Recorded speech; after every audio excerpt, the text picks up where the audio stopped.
I'd like to thank everybody for this invitation to come here and address mindfulness as it relates to law enforcement and military personnel.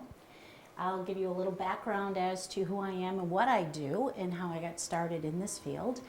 Most people know it as an employee or a member's assistance program or a peer assistance program as well when we are dealing with law enforcement or military related personnel.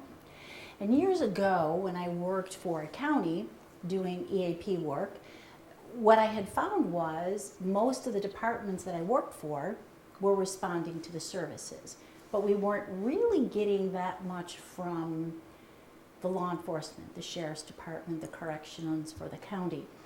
And when I would meet with these individuals and talk about what I have, what I can offer to their employees, they weren't very receptive because they're a very close-knit type of community. They take care of themselves, internalizing what they're doing on a daily basis. And it really started to occur to me that they're a subculture to their own. And as a result of that, we weren't really assisting or helping any of their individuals. Today, we do know that there are a lot of statistics that will demonstrate the impact of working in this field. For example, they have higher divorce rates. They have higher medical-related issues such as diabetes, heart disease, hypertension as a result of their job. They have higher rates of alcohol, substance abuse issues, and unfortunately, one of the highest rates when it comes to taking their own lives or suicide. We have more officers that die by their own hands than we are having in the line of duty, because that is the ultimate end result of not dealing with stress, trauma, and a long career of living the carnage from the streets. Most of us know that the community in general are not major supporters of law enforcement officers. Having family in law enforcement, we know them as our family. The community just looks at them and clump them together with those isolated bad officers that are out there, which is in every occupation. So they get a bad rap because not all officers are shooting people, beating up people, slam dunking people. There's a lot of great officers who do their job and they're professional about that, but they're tarnished by the stigma that the community has placed on them. So in the wake of looking at how do I get through to these folks, years later I can honestly say they pick us, we don't pick them. And they're more interested in if they can trust you and that you kind of care about what you're dealing with, as opposed to how many letters are next to your name. So unfortunately, there was a critical incident in the sheriff's department that I responded to. An officer was killed in the line of duty. They had no clue what to do. I knew a little bit about what to do. That was my introduction into trauma. And we responded to help not only the officers involved, but not only the families involved, but we dealt with the children. There has been detected post-trauma in children of police officers as young as 2 years old, knowing that their parent will go to work and worrying over, will my mommy or my daddy come home? So we needed to take a look at what are we doing and how do we help them continue to process and get into what they need to have a longevity of their career. So we did the support and I started to look at different programmings and different training that we can do, and it got a little bit of a foot in the door. Okay, she helped us, but it took a traumatic incident, and then from that point we began to educate. So we started to implement trainings with the new recruits. We started to entertain training for supervisors, understanding what stress is, but how does it affect you and how does it affect your personnel? If I can identify what's happening to one of my guys or gals on the street, maybe I can make a referral to get them the help, because officers are getting involved in their own DWIs. Officers are being involved in their own domestic-related incidences. Abusing their own family members. And in New York State, if they're convicted under domestic violence law, their career is done because they can no longer carry a weapon. So when you look at the mind of this police officer, it has been created years ago. And it is this tough image. It is an image of armor and an image that nothing can hurt them and that they don't feel. So when we started to change for the new recruits, we started to share with them that you are a human being and you are a person. And you will be taught how to shoot your weapon, but nobody's going to share with you what it's going to feel like if you shoot and take a life. And most of your comrades are going to pat you on the back and tell you, good job, great job, you got them. But when you go to bed at night and you lay your head on the pillow is when you understand you are responsible for taking a life. And untreated critical incidences can and will lead to post-traumatic stress disorder. So when we start to work and provide crisis response and doing crisis stress debriefings, the purpose of that is helping those involved to process this and work through, as opposed to kind of sucking it up, pushing it down. Because after a while, whatever you put in has to come out. And whatever we don't work out, we act out as human beings. And it comes out in our emotions and behaviors, which they don't work it out, they end up divorced 2-3 times, sometimes more. Kids, different marriages. They end up having one-bedroom apartments because they can't afford to live their own lifestyle as a result. So they look to self-medicate, which is the quickest, easiest way to deal with stress. So our programming began, but we weren't very well accepted. We don't need help. You're an outsider. You're not one of us.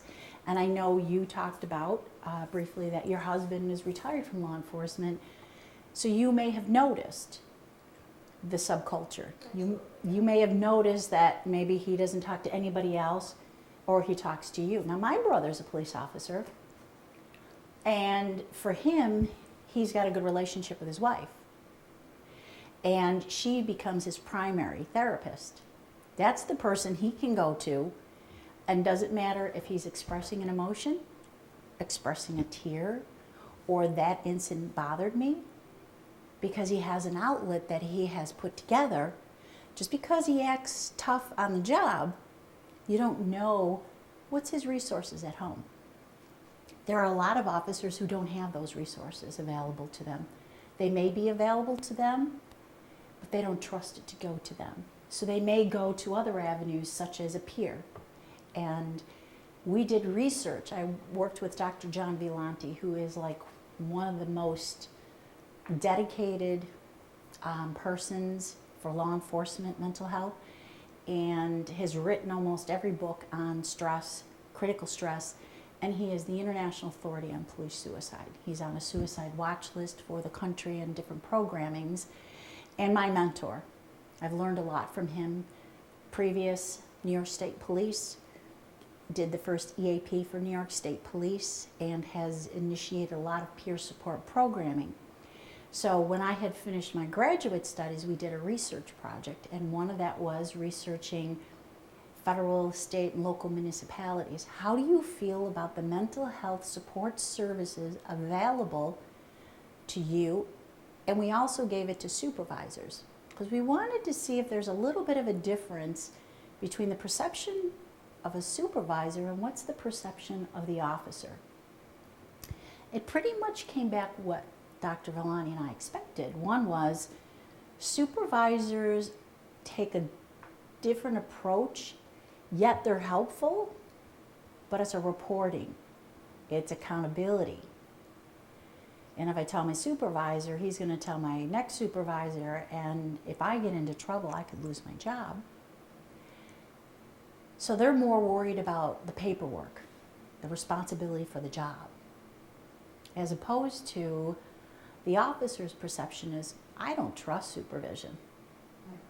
I do not trust supervision. So when you get a supervisor that people go to, you know that that person has earned that. 25 years ago, I was nobody walking in. Who am I? I'm not one of you. I had blonde hair, and I'm, hi, how are you? Can I help you? We can help your fellow officers if they have any type of issues. And I remember the sheriff at the time, Thomas Higgins, and I love him dearly, but he's one of the toughest sheriffs I've ever met. He thanked me, said, we don't have problems in our department, spun me around 3 times and sent me out the door. When one of his officers was killed in the line of duty, we did a debriefing for the first time they've never had before. And we sat in a room full of people, including the sheriff, who gives me permission to share this story, of course. And we talked about what it was like to lose this officer. And the firearms instructor guy was upset because maybe he didn't do his job training enough, and that's why he got killed. And you got another support officer who called in that day sick, and this officer filled his shoes. And of course the sheriff, being the sheriff, what did he do wrong? And nobody did anything wrong.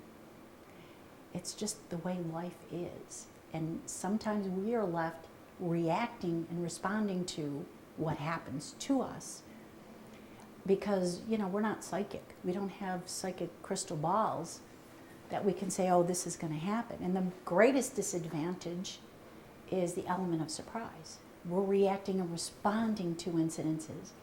And I remember the sheriff was talking about this incident, and then he began to talk about an incident before that. And then he started to talk about another incident where they had 3 back-to-back officers that were killed. And that's an example of when you do a debriefing, that the one before that and the one before that had never been addressed. So we shared with him that it's not your fault.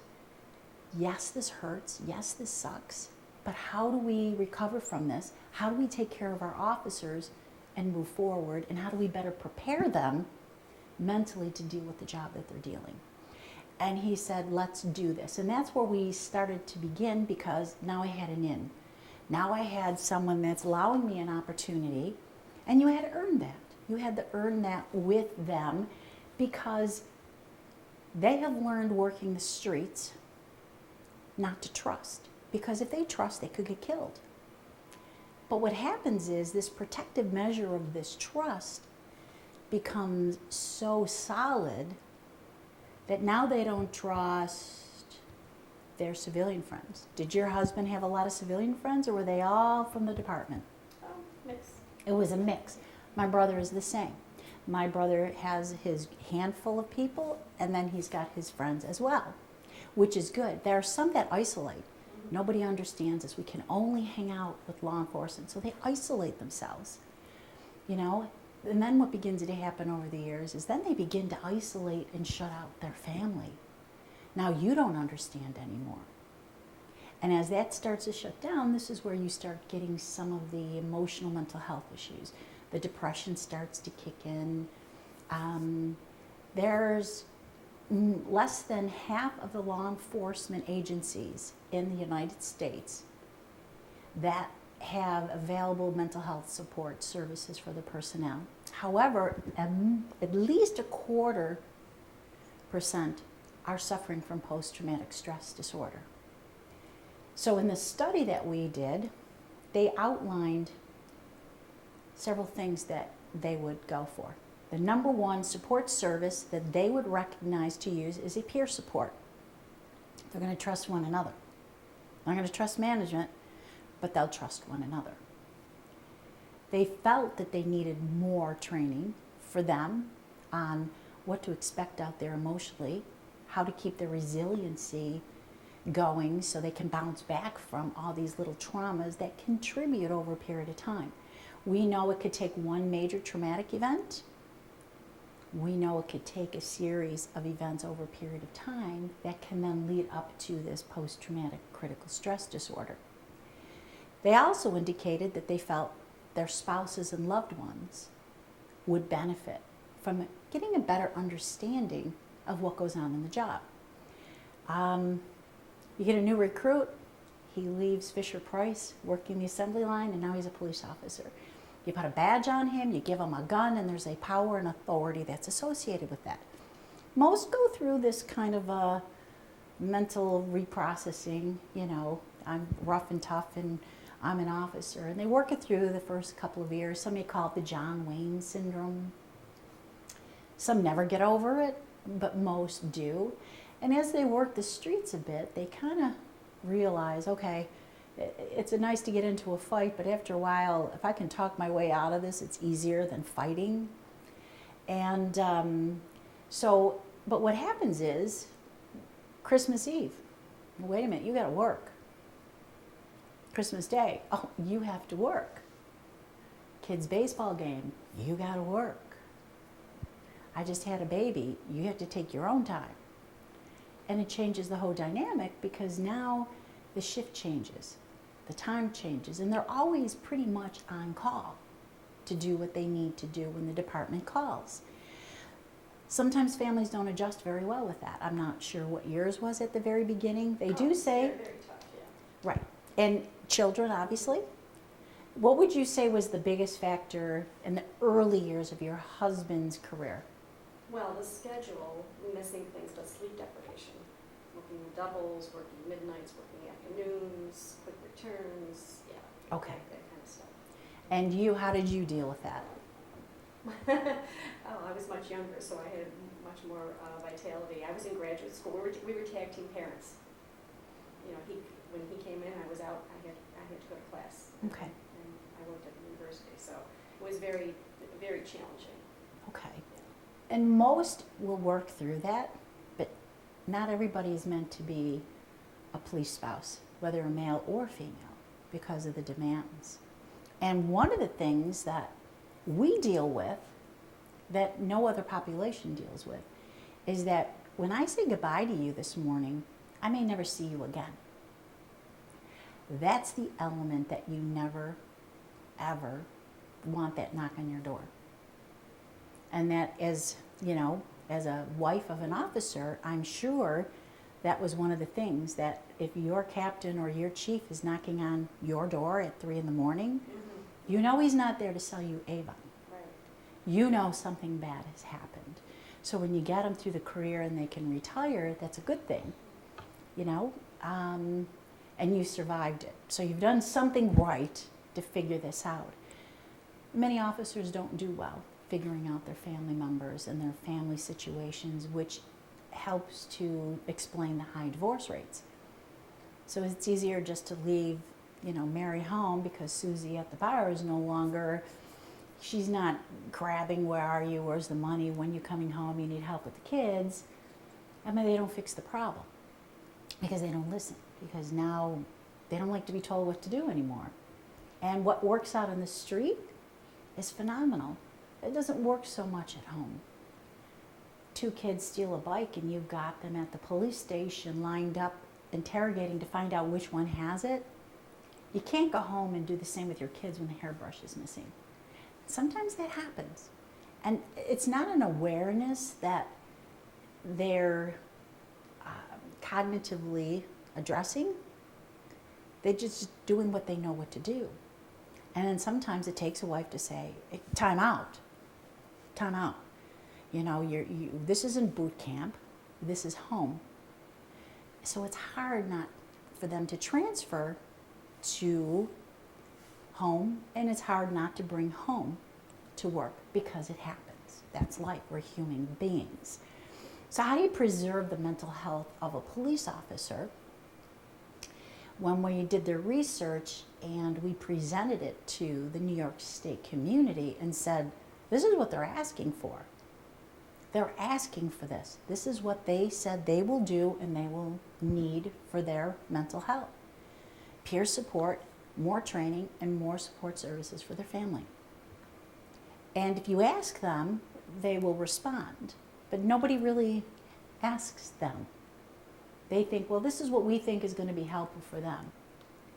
So when you give them research and say, look at statistically, we have demonstrated that this is what they're responding to. And we're talking 90+% of the people who responded, overwhelmingly, that they will go and they will attend and they will be a part of a support group.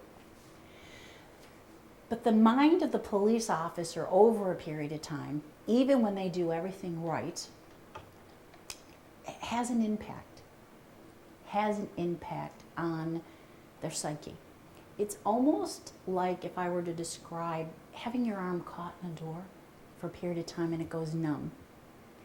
Their psyche goes numb and they don't feel anything. And that's how they cope and adapt. That's their coping mechanism that they deal with. But then all of a sudden one day someone opens that door and then all this feeling comes out and they don't know what to do with it. So then they're afraid if I tell someone outside of my wife or a significant other that I'm experiencing these feelings or thoughts, or I'm depressed, or I'm anxious. I mean, who's going to say, I get scared when I come to work now? Oh, you don't want to say that. Who's going to want to work with you? You're scared? I mean, deep down inside, how could you not be? Because you're dealing with what life's worst can offer you. You're not just dealing with bad car accidents, shoplifter at Walmart. We're dealing with people without hesitation will shoot and kill you for no reason. So as they begin to kind of deteriorate slowly, it doesn't happen, especially with PTSD. It's a very subtle type of thing that happens over a period of time. It like kind of seduces you into it and you don't even realize that it's happening. And now when you're stressed and somebody addresses you and you're stressed, one of the things as human beings is we become defensive. Well, if you had to do what I did and you had to work my job and work 3 triple shifts, you'd be like this way too. And then it becomes justified at home. Well, after everything I just did, I have the right to come home and slam things and push you around and call you different names. And then when you say you need to go talk with someone, there's nothing wrong with me. There is nothing wrong with me. And if there is, I'm not going to tell anybody because there goes my career. So how do you offer assistance to get them to go, but get them to go to a place that they're going to trust to get the help that they need? And that's the biggest factor, getting them to go. Most often it takes a crisis. They get arrested for a DWI, they get arrested for assaulting their loved ones, on the job accident or incident that's unprofessional, and now they don't have a choice. They don't have a choice and now are forced into going to EAPs. Some agencies may have an 800 number. I got a police officer with 20 years on, he's ready to lose his job, and they call and they get an 800 number. If you are in crisis, please hit. If you are in crisis where you think you're going to kill yourself, hit 2. There's your opportunity and it's gone. If you get the officer and you refer them to someone, a therapist, and the therapist isn't really knowledgeable about the work in law enforcement, doesn't understand their personalities.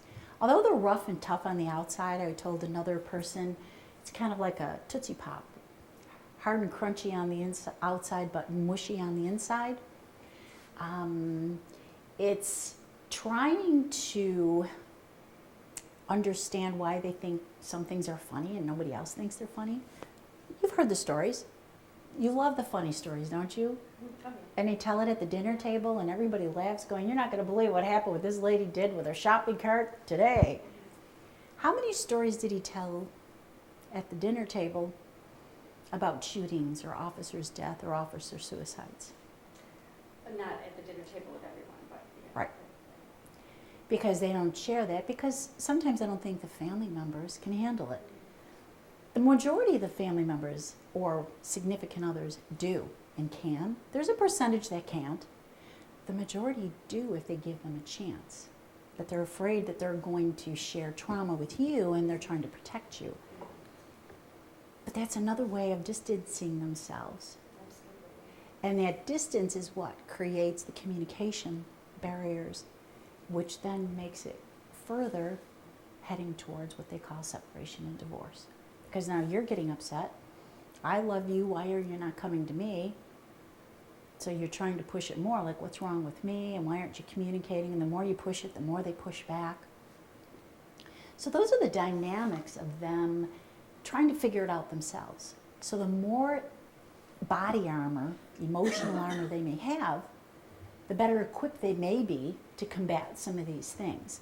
So when a wife gives you a timeout and say, you need to sit down, you're running our house like this, you show no compassion to me, you have no interest in what we're doing, it's all your peers on the outside, that somehow they're going to have to pay attention to that, because eventually they're going to come home and there's going to be a letter next to their dinner plate asking them to vacate your house from some attorney with a third after their name who is now going to become the beneficiary of your pension plan. So working through those things, especially trauma, often is the catalyst to developing. Years ago, when I started, I worked with Niagara Falls. My first response was to a crisis. And then they said, we need something. Sheriff's Department, crisis. Now we need something. Today the mindset is changing about taking care of your own, but there's also many that are the old school. You know, if you can't take the heat, get out of the kitchen, don't feel, if you're gonna cry like a baby, and we fight them all the time. And the trainings I do, especially for supervision, most are supportive, but you always have that one person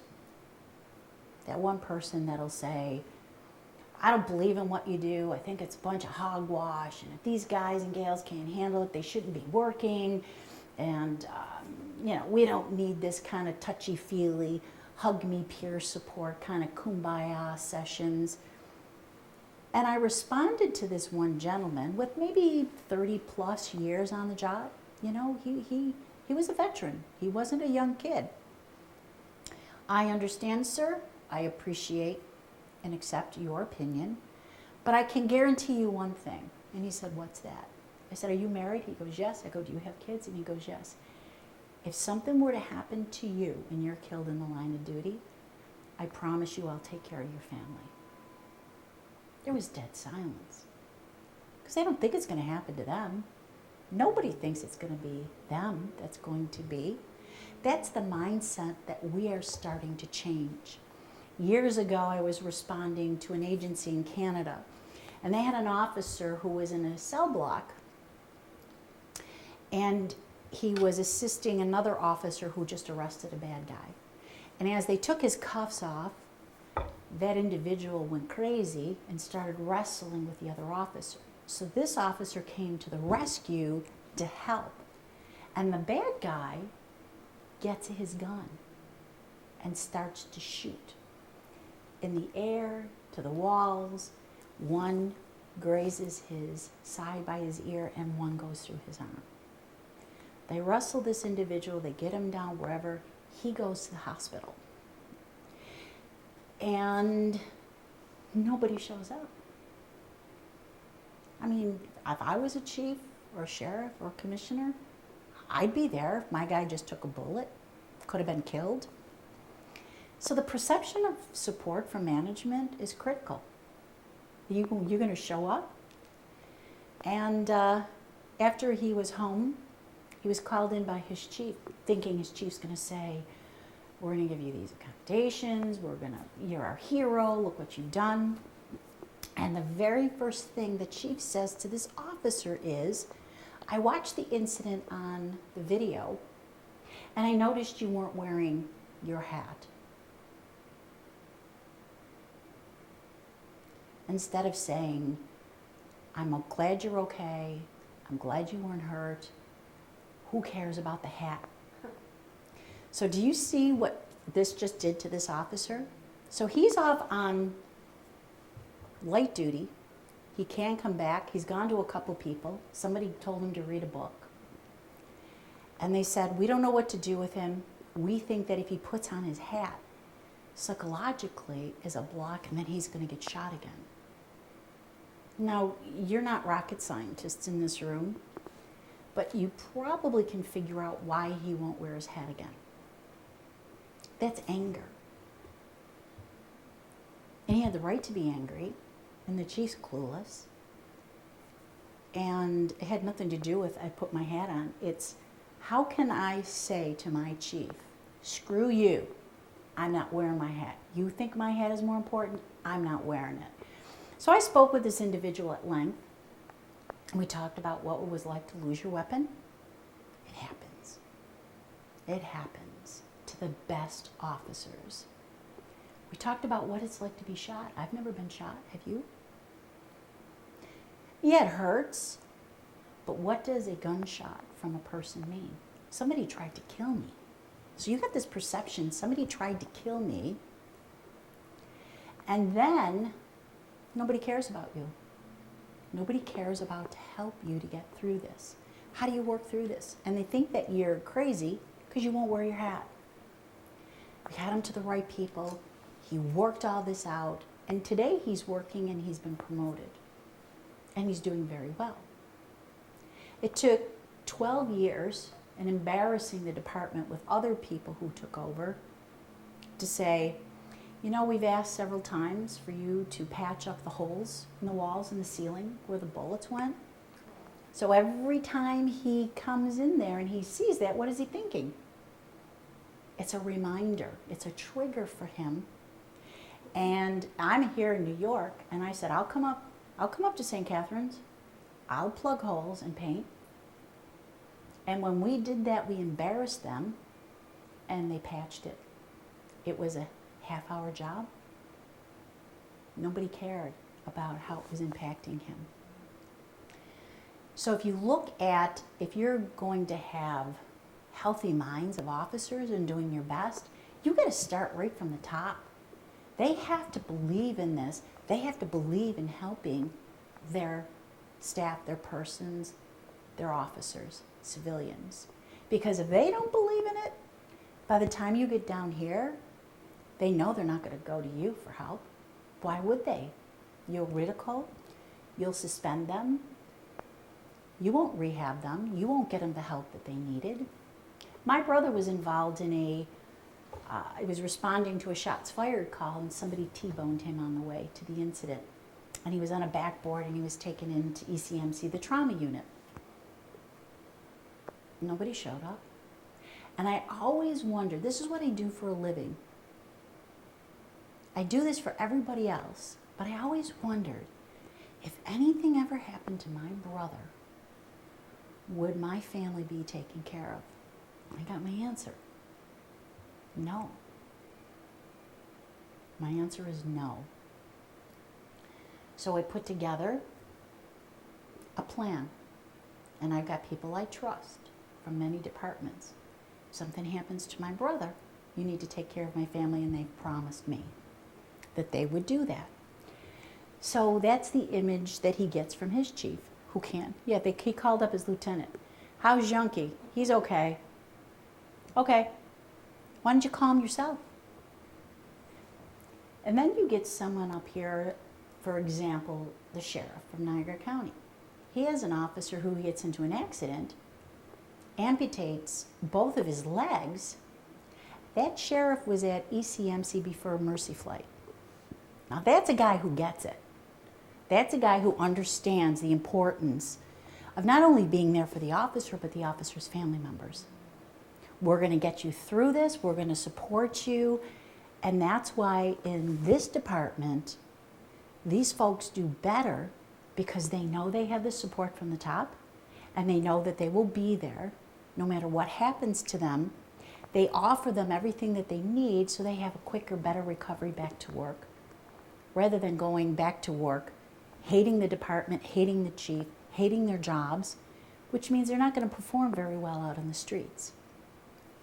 So we try to encourage, because we can't tell departments how to run department can't tell them how to treat their people. We kind of know who the good people are in the department. If you speak to an officer, who can I talk to? Well, you don't want to talk to my lieutenant. He talks to everybody. He tells everybody's business. He does this. He does that. Or they'll say, you could talk to my captain. He's awesome. I love him. I trust him. He's a good guy. And that's how you know, based on what they say, who can you talk to on your behalf. So keeping them mentally in the game until they can retire is what's important, because many lose careers and pensions as a result of not being able to not only handle the job, if they refuse to participate in anything that's available to them, yes, they're responsible for that, but there are so many that are looking for assistance. We have chaplaincy programs specialized for officers and their family members. We have therapists who work directly with officers. And we've weeded through those over the years, because not everybody works well with officers. First of all, they don't like them. I've had calls, thank you very much for your referrals. Don't send me any more police officers. Why not? Everything's a big joke. They laugh about everything. They think the most hideous things are funny. And they've got such a skewed viewpoint on what their role is in life. You know, and it can't even get through to them to get them to open up or talk, and they just sit there. I'm like, okay. Then other people will come back and say, I like this guy, he's okay. You know what that means for an officer to say, hey, he's okay? That means he's good. Nobody's going to say, yeah, my therapist is great, not a cop. He's good. Because you have to have this knack in order to communicate where they don't feel judged, that they feel safe, they feel comfortable, and that you're not going to tell everybody what they're telling you. And that's the safety part that they're looking for them to reach out. When we started to institute the training with supervision as well as the new recruits years ago, the ones who are able to go through the academy, and we bring the peers who come in and say, look, I'm a rogue cop and I was involved in this and I cried. And it's okay, we're human. We're peer support, we're here to help you. Hearing that from a peer, as their careers progressed, they're the ones that pick up the phone. I remember talking to you in the academy, even wives, we do a family program. The wives they'll remember, the cop won't. Remember that lady who came in? Yeah, she's not working anymore. Oh yeah, I think they fired her. Well, I don't think we even have an EAP anymore. But you know, you call, you get the information, and you could say, you know, everything you said that day is happening to my husband or my wife. What do I do? So it's their way to protect each other, at the same time to protect themselves. But unfortunately, these blinders that go on, we talk about this tunnel vision, as they progress through their career and deteriorate and they're not healthy anymore, they don't see us anymore. They don't see clergy, they don't see EAP, they don't see peer. And the ultimate sacrifice, which I believe is a casualty of working in law enforcement, is suicide. If you talk to an officer who has been there, which the worst that I've ever done was take a gun out of a cop's mouth. They don't want to hurt me or anybody else, they want to hurt themselves. If you talk to them, they will tell you it was an identifiable solution to this pain that I've been experiencing that I no longer feel I can make go away.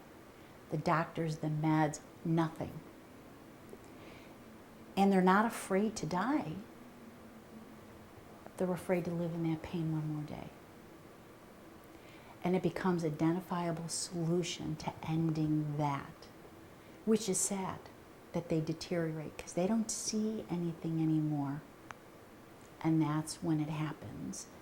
That's the worst we have to deal with. And this job will take everything from them if they don't prepare themselves at day one You may not think about it as a new recruit, but 10 years from now, you could have a heart attack because you're not living your life the way you should be or paying attention.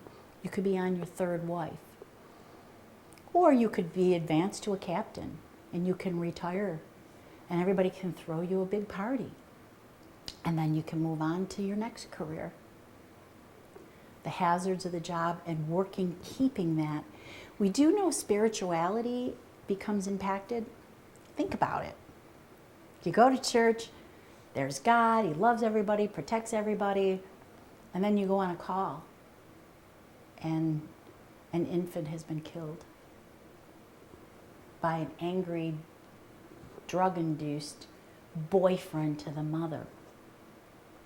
And you're looking at this lifeless infant. And who would do this? Why would God allow this infant to die like this? And then you hear about rape suspects, younger girls that get raped, and you listen to their horror stories of what was just taken from them. Images going into different scenes, such as I have another family member working in a small town. And I remember him calling me one day, and he responded in the country setting to a welfare check on somebody's elderly father. The mother had died a year ago from cancer. He was at the house and nobody can get in touch with him. So he went, knocked on the front door, everything was open, calling out his name, and when he got into the back, the man committed suicide. Not only did he take his life, but he used a shotgun, which means it wasn't a person lying on the floor with a bullet hole in his head. It means he was splattered everywhere. That's a horrific scene. Same as with firemen when they see burnt victims. That's horrific. Two things that first responders experience and never forget is the smell of death and the smell of burnt flesh. Because of the job that they do, then we expect them to hang their coat up, walk home and go have dinner and go out with the kids for ice cream. It doesn't happen that way. They're human beings and they do their job and they shut it down to function. Where does this come out? And if they don't have someone that they can talk to, they don't have a way to vent, they don't have a program where they can do a stress debriefing to work it through and normalize it, because there's going to be another one. And there's going to be another one until your career is over. So looking at all those aspects, spiritually, they start to kind of question God. They start to question even if He exists, because why would He let these bad things happen? And as a result, they pull away from, and they begin to question and lose their spirituality as a result, which is very difficult because of what they've experienced. So on an emotional level, psychologically, family, their own spiritual sense, their medical situation, all of those play into the resiliency of this person making it to the end of their career. And I don't know, what's your husband's secret? Well, he was really not the typical cop from that culture you described, although he did very well in that culture. I remember his friends coming over and telling all those gallows humor jokes and things. He didn't do that much himself. He actually went the opposite way with his spirituality. The more he saw, the more he realized it was important to him. So Right. he began to develop his intellect and his spiritual practice over a period of time, Right. which is why now he's in the graduate programs he is. So Right. he had, I think, a good insight into what he needed. Right. Which is wonderful. It's rare. And all It his, is. all his fellow officers say he is exceedingly rare. It in is. his character. Yes. Exactly, because it's now he's found purpose. Mhm. Because in law enforcement, you lose purpose, because I've arrested this guy 20 times, and I'm doing paperwork and he's already out on the street. So what's the purpose of keep arresting this person? Or why do I keep arresting them and for the judge to keep letting them out?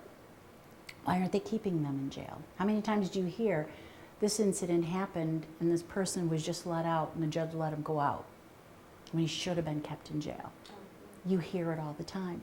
So there is, Yeah, one crisis he had at the end of his career was he neutralized a hostage situation, and only for the perpetrator of that incident to be back out on the streets 6 weeks later, and then went to the home of his girlfriend and her parents and shot them all. So, you know. right. So, no win. There's never Right. a win. But it's also something that you contributed to as well, as his wife. You know what I'm saying? Mhm. I mean, because there was a way that he was looking to outside of himself that kept his head on. Right. And that support system. I love you, but there's times, I'm sure there were times that you said, you know, you're kind of neglecting us a little bit. You need to kind of be, Oh, yes. you know, and that's the stuff that you work out. Unfortunately, those coping skills, not everybody has, or have developed, or looked at healthy avenues to deal with. Oh, yeah. He didn't have them when he was in the young cop stage, for sure. Right. So you definitely see the difference from the Oh, beginning absolutely, to yeah. right, and that's the progression and the transition that they go through. But how do you survive your career as law enforcement? Even with the military veterans, they're estimating a minimum of 22 a day are killing themselves as a result of being in war. The government doesn't have enough people, enough time slots to take care of all these people, or the support services for them. So their resort is they're coming back, they're homeless, they're not getting benefits, they can't find jobs sometimes. So, you know, they go and fight for our freedom, and then in the end, what do they end up doing is taking their own lives, because now they can't function in our society after being in war for years. So it's that mindset again, but how do you keep it healthy? But there comes a responsibility with that as well. You come to a point, every person has to say, I need to be responsible for myself. I might be drinking too much and taking it out of my family. I'm neglecting my family. I'm not spending my money where I should be. I'm gambling too much. So again, what they don't work out, they act out, and it comes out in emotions and behaviors, and that's where you get. They're gambling, large quantities of money, they're drinking, they're now on pain management because they had an injury. Now they're addicted to their Oxycontin, and now they can't get off the Oxycontin, and the doctor takes them off, so now they're taking people's out on the street medications, and we have some good people now resorting to heroin as a result because they've deteriorated that far. So even following them after injuries and medically, do they have that support mechanism? So between a department that cares, a department that puts together the appropriate resource staff, am I saying I'm appropriate? I've earned that 25 years. I mean, if you talked to me 23 years ago, I would have told you you were crazy if I told you that I was standing here today talking about what I've done for 25 years with law enforcement. Because I didn't ask for this job. I was the only one doing it. I had to figure it out. And we did. Because it's all about reputation and trust, which can be violated in a blink of an eye. But you have to have that ability to communicate with them where they don't feel like they're being judged or criticized, but at the same time getting them to talk. And if you're talking, it's different because that's not counseling, you're just talking. And convincing them it's okay to talk with someone and nobody's going to know. I can get you to the right people.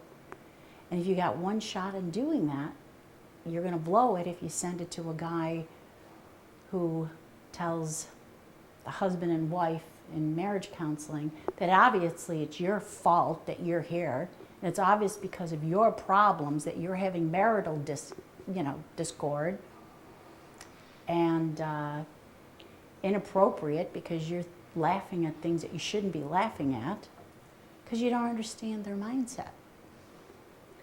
How did you find your way to this line of work? When doing this here? When I started working with the county years ago in Erie County, I was their employee assistance coordinator. and I had law enforcement a part of that, and they were not responding to the program. And when I spoke at the beginning about the sheriff spinning me around and sending me on my way because we don't have problems here, because I'm on the outside. You know, you have to be inside. You know, you just don't penetrate the culture of police officers or corrections. When I say law enforcement, it encompasses it all because they all have similar attributes and idiosyncrasies about that. And so we started working with the sheriffs, and we had a good program. Then all of a sudden, the townships and municipalities said, who are you working with? Who are you doing with? So we started working with them. Then we started working with the Buffalo Police Department, and we worked with them. And then there was a crisis in Niagara Falls, and they called me and I helped them. They said, can we hire you? So I went into private practice. So I started to put a program together that started to get international recognition. What is she doing? What is she doing different? Well, I kind of care. I've learned, you know, at the very beginning, I was real nice. Now, think about the mentality of a police officer and how tough they are. Think about a police officer taking control with a bad guy. And now think about what I have to do to deal with his officer. I have to be mentally strong enough to handle that too. And so when I went into private practice, we started doing things of that nature. So that's how it emulated to where I am today, you know, working with what I'm doing. So again, as we wrap this up, we'd like to share that there are many components to the mindfulness of an officer, a different breed unto its own. But if there's certain mechanisms put into place from the day one they start the academy, ongoing throughout their careers, betters the chances of them completing their career with minimal medical or mental health or family-related issues. So with that, I'd like to thank everybody and wish you well, and thank you for this opportunity to be here.